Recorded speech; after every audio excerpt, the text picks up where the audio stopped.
রাত পোহালেই অস্কার, কার হাতে উঠবে এই পুরস্কার? সেরা সিনেমা কাগজে কলমে 10টি সিনেমা মনোনয়ন পেয়েছে বটে, তবে সমালোচকদের অনুমান Anora, Conclave, the Brutalist, Emilia Perez এই 4 সিনেমার মধ্যে থেকে একটি জিতবে সেরার পুরস্কার। তবে শেষ মুহূর্তে সমালোচকদের ফেভারিট আনোয়ারা।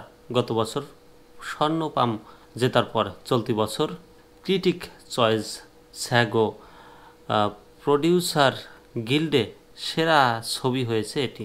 চলচ্চিত্র বিষয়ক মার্কিন গণমাধ্যম দ্য হলিউড রিপোর্টার তাদের পূর্বাভাসে বলেছে, আনোয়ারা পুরস্কার জিতবে, কিন্তু আসলে জেতা উচিত দ্য ব্রুটালিস্টের। স্বাধীন ঘরানার এই সিনেমায় অল্প বাজেটে নির্মাতা যেভাবে দ্বিতীয় বিশ্বযুদ্ধের প্রভাব তুলে ধরেছেন সেটা দুর্দান্ত। সেরা পরিচালক এই বিভাগে ফেভারিটের তালিকা ছোট, হয় শুন বেকার, আনোয়ারা, নয়তো ব্র্যাডি করবেট, দ্য ব্রুটালিস্ট। এক্ষেত্রেও অনেক সমালোচকের মত পুরস্কার জেতা উচিত ব্র্যাডির, কিন্তু শেষ হাসি হাসবেন বেকার।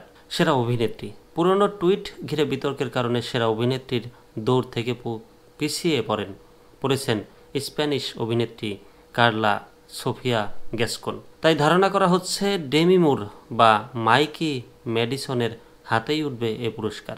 কেউ আবার উইকেড অভিনেত্রী সিনথিয়া আরিভোকেও এগিয়ে রাখছেন। তবে অনেক সমালোচকের মত, এই পুরস্কারের সবচেয়ে যোগ্য দাবিদার ফিরনান্দা তোরেস। তবে তোরেস যে পুরস্কার পাবেন না সেটাও ধারণা সমালোচক।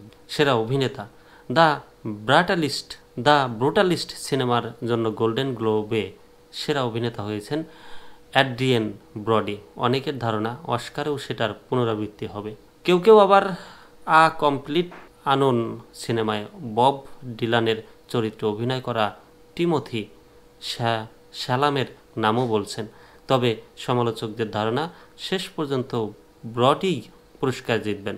দ্য পিয়ানিস্ট এর পর দ্বিতীয়বার অস্কার উঠতে পারে তার হাতে। সেরা অ্যানিমেশন সিনেমা এই বিভাগে বেশিরভাগের মত ফ্লোর হাতে উঠুক পুরস্কার, কিন্তু এই সিনেমাটির বড় প্রতিদ্বন্দ্বী দ্য ওয়াইল্ড রোবট। শেষ পর্যন্ত কোন সিনেমা পুরস্কার পায় সেটাই এখন দেখার। তথ্যসূত্র AFP, BBC, the Hollywood reporter.